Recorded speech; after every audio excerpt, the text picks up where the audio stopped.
Welcome to Midlife Catalyst, where ordinary people share extraordinary stories. I'm Amanda Younts, and today's guest brings a wealth of knowledge around hormone imbalance, perimenopause, postpartum, and fertility. And she is a hormonal health expert, herbalist, and founder of her own company, Ladywell. I bring to you today Ashley Rocha. Hi there. I'm so happy to be here. I'm so glad you are here to share your story and your journey to starting and founding your own company, to your experiences with hormonal health. So dive right in. Yeah, so I'll give you a little background of how I started. Began Ladywell. Ladywell is a mission-driven company. I started it because of my own hormonal health journey. The moment I went through puberty, I was thrown into that cycle of just like really vicious mood swings, quick to anger, really painful periods. I was taking up to 20 Advil a day for my periods. And this went on for like 2 decades. I went to my doctor. They tell me to take, hormonal birth control, SSRIs, which is really common, journey of a lot of women. I dabbled in a lot of different birth controls. SRIs weren't right for me because I knew I wasn't depressed. The symptoms went away when my period came. And so I just struggled with this for basically 2 decades. It impacted my productivity, my relationships. I ended up getting a divorce. I'm sure part of it was because of this, and not really understanding what was going on with my body either. And it was around my mid-30s that I wanted to start having babies, and I was trying to get pregnant. I was doing all the right things, tracking basal body temperature, cervical mucus, like eating the right diet.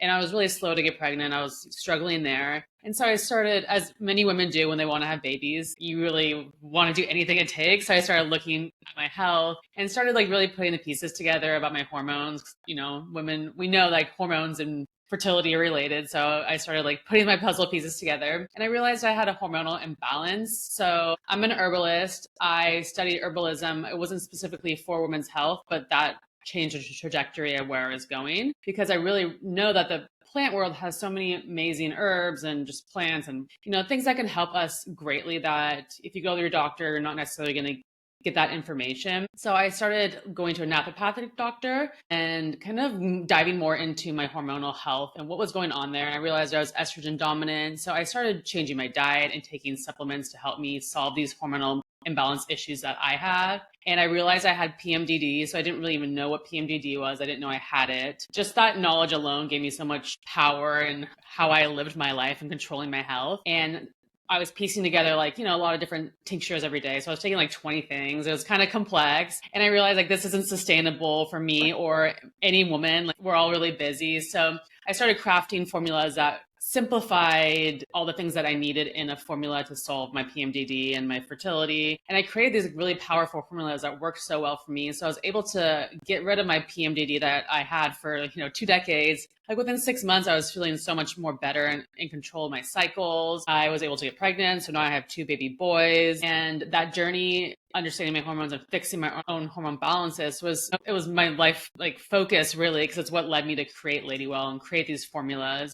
And once I was on this journey, I would speak to my friends, other women, and we all struggle with the same thing. It wasn't really talked about so much. Luckily, where this conversation's evolving, and nowadays we speak more about this. But, a lot of my friends had these issues, so I'd give them my formulas and it worked for them. And I wanted to bring this to market so women didn't have to go through the same struggles and just long periods that it took me to find answers. I grew up in a time where social media wasn't as involved in our daily life. I'm 40 now. So there wasn't a TikTok when I was growing up, with cycle syncing videos and all that kind of stuff. So the information was really hard to find. And there weren't brands out there like Ladywell, like my brand, that had these formulas to help women. So there just wasn't accessibility to information. And I definitely am on the mission to change that for our future generations. So our daughters won't have to deal with PMS, PMDD. They can help their PCOS. They can have more insights in their fertility. So we don't, we're typically in our culture just not trained to understand our fertility. And then the day we want to get pregnant, a light switches and we're okay, I want to get pregnant now, but you haven't been taking the steps to protect your fertility, enhance it. And so getting pregnant is a lot harder, and we're all trying to get pregnant later in life. It seems as a trend. And so that's even more important because it's harder to get pregnant when you're older, of course. So it's important to protect that as we move forward. And then going into perimenopause years, we're all going to go into perimenopause if we're lucky enough to make it that long. And there's so many symptoms that come with peri that you probably don't even know that this is a perimenopause symptom, but they're really disruptive of your life. And the thing is, we don't have to put up with these symptoms. We don't have to live with this, because there are things that can help us, like herbs and whatever, like the different solutions may be, to help us improve our lives and live fully, and not like feel like we're having to like live with brain fog every day, or just be tired and live with, half of ourselves. Like when we can live our full life. I will be the first to say I was kind of one of those that put off about half of the things that happen. I'm 47. So that on work, on life things. And then one day I was like, no, you are actually in perimenopause, whether you want to accept that or not. What transformation have you seen for people kind of to know and understand their symptoms that they may need? Perimenopause specifically? Yeah. Yes. Yeah. Perimenopause is interesting because it's kind of happening in a life phase where a lot of people have kids and you're stressed out and don't get enough sleep. Right. And you're transitioning from those years where you might have PMS or PD. So it's not like one day, all of a sudden you're in perimenopause. It's a gradual change, a shift, and your body will begin to shift. It can begin as early as 35, which I think is shocking to a lot of people. It usually begins in your 40s, I would say, or for most people. And then it can last several years, like even 10 years. Menopause is marked by the day you don't have your period for a whole entire year. And that's when you officially transition to menopause. But what's happening during this time, your hormone levels, especially estrogen and progesterone, are starting to fluctuate. You're going through like a reverse puberty. So you might remember those days of puberty and those things are going to come back to you. But common symptoms, a really obvious one is irregular periods. Your periods will start to change. They could get heavier. They'll get farther apart. They'll just be different than they've been your whole life. And that's like a really clear sign that you're changing into perimenopause. And this will go like the last several years. The journey will evolve as you go through that. Hot flashes, mood swings, sleep disturbances. This is one I deal with. Vaginal dryness or libido. So those are the common ones you can really point out that you're in perimenopause. As I mentioned, like those things also sound like they could be PMS, like mood swings are very common in PMS. So there is going to be some overlap there. But hot flashes is definitely a sign, and sleep disturbances, unfortunately, like you'll wake up at 3 a.m. and just kind of be awake, and that It totally sucks. It does. It does. It sucks. And I am a mom and I have 2 young kids, and it's like, is that because I'm a mom? But like I'm waking up before my kids wake up. So it's a bummer because you really need those extra hours of sleep when you're a parent at that time. Yeah, that's definitely a common one. And then there's like weird, unexpected things that you won't necessarily associate with perimenopause, but are signs like electric shock sensations, which would be like brief zap-like feelings, burning mouth syndrome, crawling skin, sudden body odor changes, even if your body hygiene hasn't changed. And sometimes you can only smell these, not other people can't smell them. Metallic taste in your mouth, a ringing in your ears, itchy ears or dry eyes. Like this has happened to me. You might all of a sudden start getting allergies and you've never had allergies before in your life. Like you might have dry eyes all of a sudden. So those things can pop up as a little gift for you during perimenopause. And your hair texture will change. And this one's really a weird one for a lot of people. You can have heart palpitations, frozen shoulder. And that one I think gets a little bit more attention. Like when you can't lift your shoulder or your arm up above a certain level, that is actually pretty common. So there are a lot. There's dozens and dozens of them. Just becoming familiar with the different changes that can happen is helpful because you can then point, if they're disturbing your life, then you can do something about them. Well, and I think that's so key of knowing that whole range of symptoms, because like you alluded to, we didn't have social media growing up. So we didn't have all of these TikTok things in our face, nor was menopause really talked about. It was more taboo, right? Like the generations of women before us did not have these conversations. So what has been your motivation to get that message? Yeah, I think it's really, we kind of think as a society, as women turn 40 or 50, we just dismiss them and, they're of no use to us anymore. And that's just ageism. It's also sexism. Menopause is a marker of aging women, which society still treats as a decline in, beauty, fertility, and relevance. Our culture worships youth, and signaling the end of your reproductive era is often ignored or seen as a bad thing. There's really a lack of education. Most people, including most women, are never taught about perimenopause at all. We have heard of menopause, but we don't know what this actually involves. And so when it comes and it sneaks up on us, it's confusing. It feels isolating because we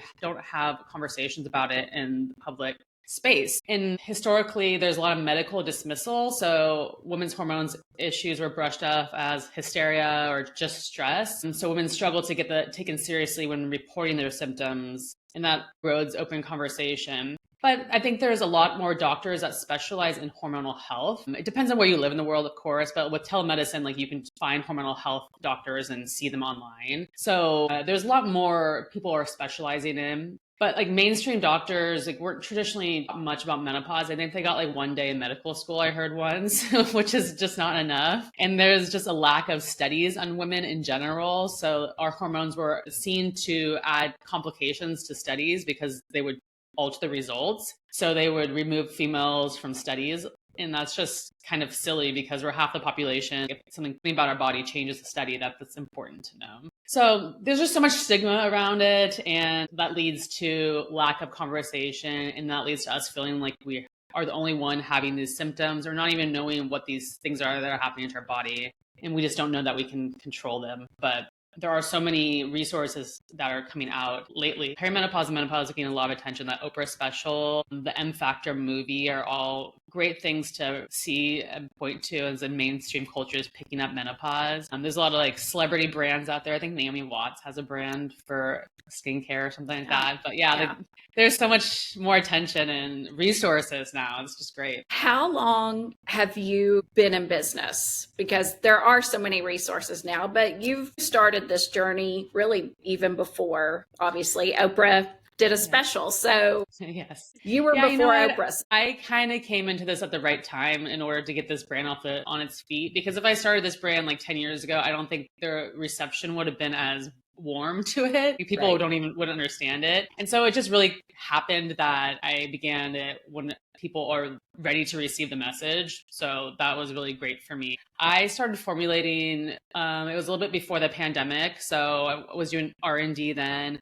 We launched about 2 to 3 years ago now in market. And it's right at the time where I was really talking about menopause and perimenopause specifically. And that's wonderful. And then of course, my brand's also about fertility, and fertility is a problem. We just have a hard time getting pregnant these days. And so that's always been a conversation recently. So that's great as well. Well, and say more on the fertility side, just because it is, even if it's an older listener, they're going to have a daughter, they're going to have a granddaughter that's going to struggle. And so being able to empathize and understand what today's women are going through with fertility. Yeah, I have a lot of customers who just have been trying for 3 months, 6 months, and just want to get pregnant now. And I totally understand that feeling. Once you want to get pregnant, you want to get pregnant and you want it to happen immediately. And the reality of getting pregnant is it can take some time because each cycle takes so long, and you have to really have a lot of pieces in play that it takes some education. So you need to understand your ovulation window and be really exact with that. Some people just get pregnant like really easily, but that's not always the case. So you need to eat a fertility friendly diet. I recommend taking supplements starting 6 months to a year in advance. So you get your nutrition stores up. We have an amazing supplement called the Fertility and Egg Health, and it uses CoQ10, vitamin D, folate, all these wonderful things that affect the genetic material of the egg. So an egg maturation process takes about 90 days. So you want to start taking those supplements in advance. So you're affecting your egg 90 days. And so when you start trying in 90 days, that genetic material will be impacted by the fertility supplements, and your prenatal will be in your body and your nutritional stores will be up. So you want to start doing this stuff in advance. So instead of thinking about, I want to get pregnant tomorrow, I'm going to start trying and changing my life now, you should start thinking about it a year in advance of family planning. I want to get pregnant in a year. What can I do now? How I should definitely be tracking my cycle so I know when I'm ovulating. That's a key piece of this. And we should all be tracking our cycle in general. And I think that's just a lack of education for most people, not understanding our cycle. So I would say for anybody who wants to get pregnant or your daughter wants to get pregnant one day, just make sure that she's equipped with understanding what it takes to get pregnant, tracking your cycle, and start thinking about it and planning a year in advance to start taking fertility supplements and changing diet, reducing stress. And then once you try to get pregnant, it'll be in a lot easier spot. And hopefully it's just super simple. And then even if you do have to go to IVF, I think this is something people don't understand, is that you want to make sure that your hormones are in balance, everything's in a good spot. Because if you are trying to get pregnant for like 6 months, you go to your doctor, they'll say, go do IVF. They don't necessarily like try to dig into the root cause of why you're not getting pregnant. And maybe it's a vitamin D deficiency, as simple as that. Maybe there's an underlying infection. They won't necessarily do those steps to figure out what the root cause is. They'll just say, do IVF. And especially depending on your age, the older you get, the more that will be like the first immediate thing to do. But IVF will work a lot easier and better if you don't have that vitamin D deficiency, underlying good hormonal balance, have taken the necessary steps to use adaptogens to reduce your stress or whatever the issues are. If you do IVF, you'll be in a better spot for that. But yeah, doctors will just kind of push you to IVF immediately without looking at what's going on with your body. Why are you slow to get pregnant? We don't really treat the root cause in America. That's why I love to bring in Eastern medicine to my formulations and just my mindset of how I look at women's health, because treating the root cause is going to lead to long-term health and success. And if we use Band-Aid solutions, like IVF is wonderful. I think there's totally a place for it. But like things like birth control is a Band-Aid solution for hormone imbalance. Like we just smack that on and, the hormone imbalances still lay underneath and they're going to sneak up on you when you try to get pregnant, right? We can't ignore things because they're going to come back and bite us.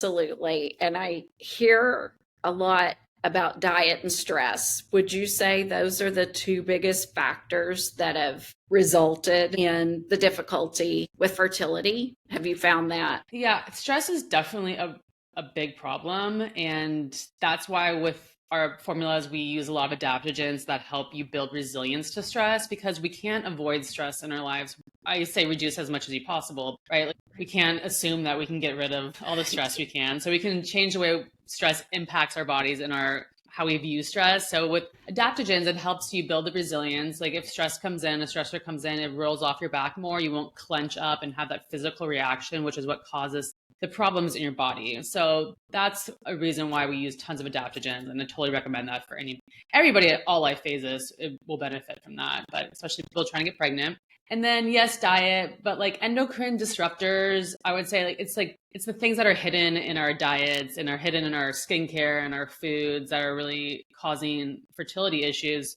Like we have all these plastics that we consume food out of, our skincare, our, laundry detergent have endocrine disruptors, whether this artificial fragrances or just toxic chemicals. So we should be doing this anyways, even if you don't want to have baby. Fertility is not your concern. It doesn't really matter. We should remove endocrine disruptors. So using clean skincare, the Environmental Working Group, EWG website is a great place to double check whether the products you use are safe and toxin free. You want to remove anything with artificial fragrances. You want to minimize your exposure to plastics, especially when it comes to heating plastics in food.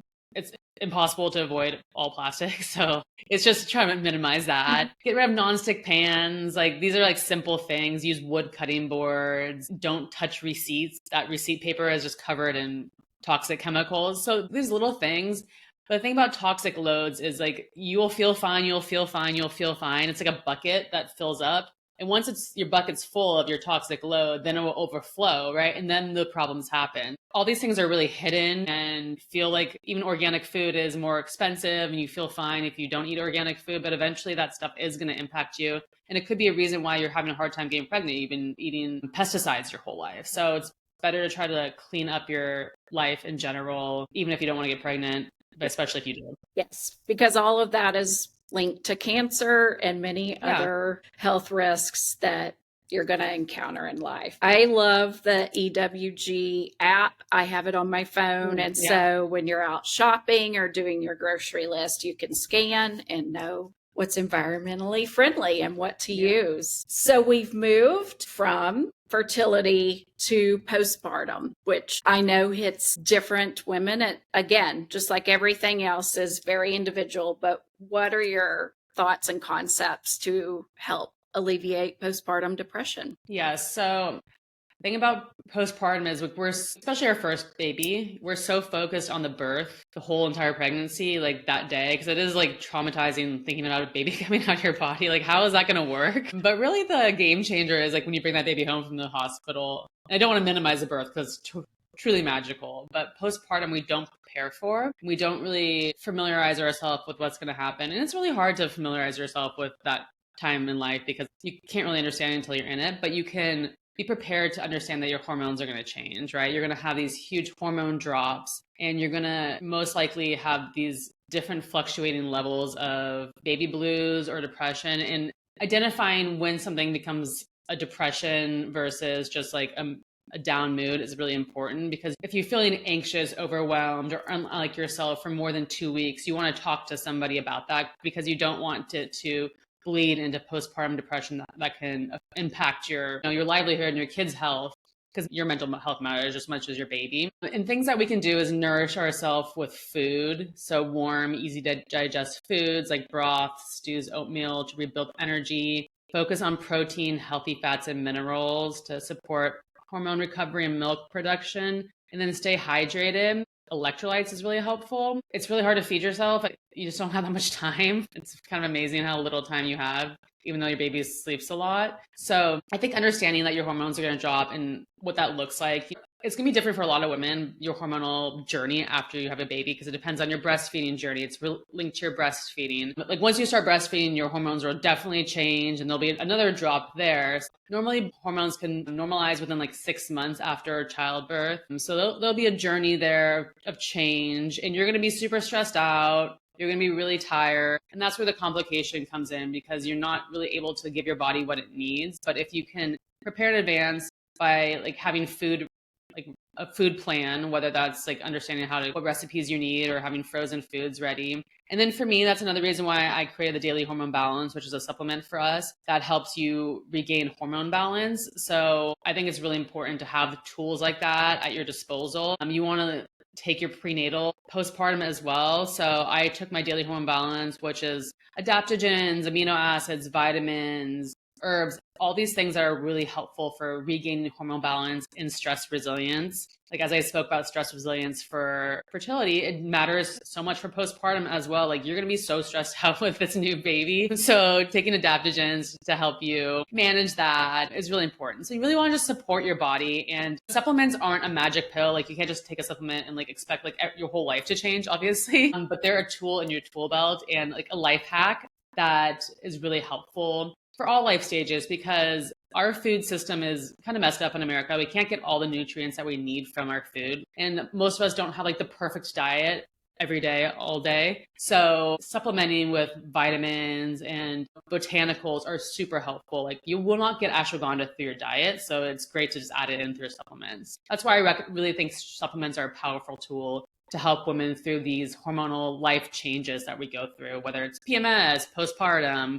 perimenopause. Like the extra support is really helpful. So for someone that has never used any supplements, which is kind of a foreign concept to me, because I'm like, give it to me. What is it? I'll try anything, right? Where would you recommend they start? Yeah, there's so much noise in the supplement category, so it can be overwhelming. So it's important to choose your supplements wisely too, right? Because supplements, the FDA, it's largely unregulated. So it's like the Wild West. And of course, when you're putting something that you're trying to fix your health into your body, you don't want to be doing the opposite. So you don't want to make sure there's like no endocrine disruptors and toxins in there, especially when you're talking about fertility. It's like the opposite you're trying to do. But hormonal health, like endocrine disruptors wreak havoc on your hormones. So how I like to shop for supplements, how I recommend that people do that is you want to buy it from a brand that you trust. And how you can look at brands is you want to look at their brand story. Okay, like what's the background on the brand? Like how, is there a founder? You know, is this like a no-name brand that's like from China that's just kind of mass producing supplements and then putting them on the market? Are these tested? So with our formulation process, we source ingredients that are tested, and then we produce the formulas and the product, and then we test it again. And then there's third-party testing that can happen where a lab that's not associated with the brand tests the product again. So you want to what you're looking for is making sure that they are saying what's in on the label is actually in the bottle, and that there's no heavy metals, or if it's vegan, it's in fact vegan, and making sure these claims are actually correct. So that's what testing will show you. And that's really important. I recommend buying supplements that are in glass bottles and not plastic bottles, and PFAS-free materials. So that matters just as much. It's really important that you're doing that with your supplements. When I'm talking about doing that with your skincare and your food, you want to make sure that's potassium over to your supplements. I'm trying to think. The testing is the most important part of the process. And you also, I think it's helpful to understand like how these formulas are formulated, because not all formulas are equal. If you go on Amazon, you'll see a few perimenopause formulas or, a dozen of them. How is Ladywell better than another one? I think somebody without a background of plant medicine or even just a doctor to understand the difference. But if you look at the brand, like we take our formulations, I pull in Eastern and Western philosophies, and it's formulated by a diverse team of medical doctors that specialize in a lot of different things. So like I have a fertility specialist, a perimenopause specialist, a menopause specialist, and together we formulate these formulas. So they're really comprehensive. They have a lot of diverse viewpoints, and we're pulling in Eastern medicine. So these wonderful herbs, botanicals, and adaptogens, and then looking at Western medicine as well. So trying to cover off on a lot of bases to make sure that it's not just one note, because a lot of supplement companies will just like throw in a couple herbs and call it a day, and because it's a lot cheaper to do that. But we like to bring in a lot of things because herbs is something called herbal synergy. So things work better when they're paired with other things. So like, for example, if you have chasteberry and dong quai together, they'll bring out different aspects of those two and make it a more wonderful, powerful formula. And so it's important to look at formulation like that. And as I was saying, like when I was on this hormonal health journey, I was piecing together a lot of different things. I want to create comprehensive formulas that bring in vitamins, amino acids, botanicals into one formula instead of having to stack a bunch of products together. Because that's when like supplement companies try to make money by, okay, you need this, and now you need this, and now you need this, and now you need this. I try to put in one formula to make it simple for people, but also like a little bit more cost effective in the end. So I think that's important to look at the philosophy of the company, how they work.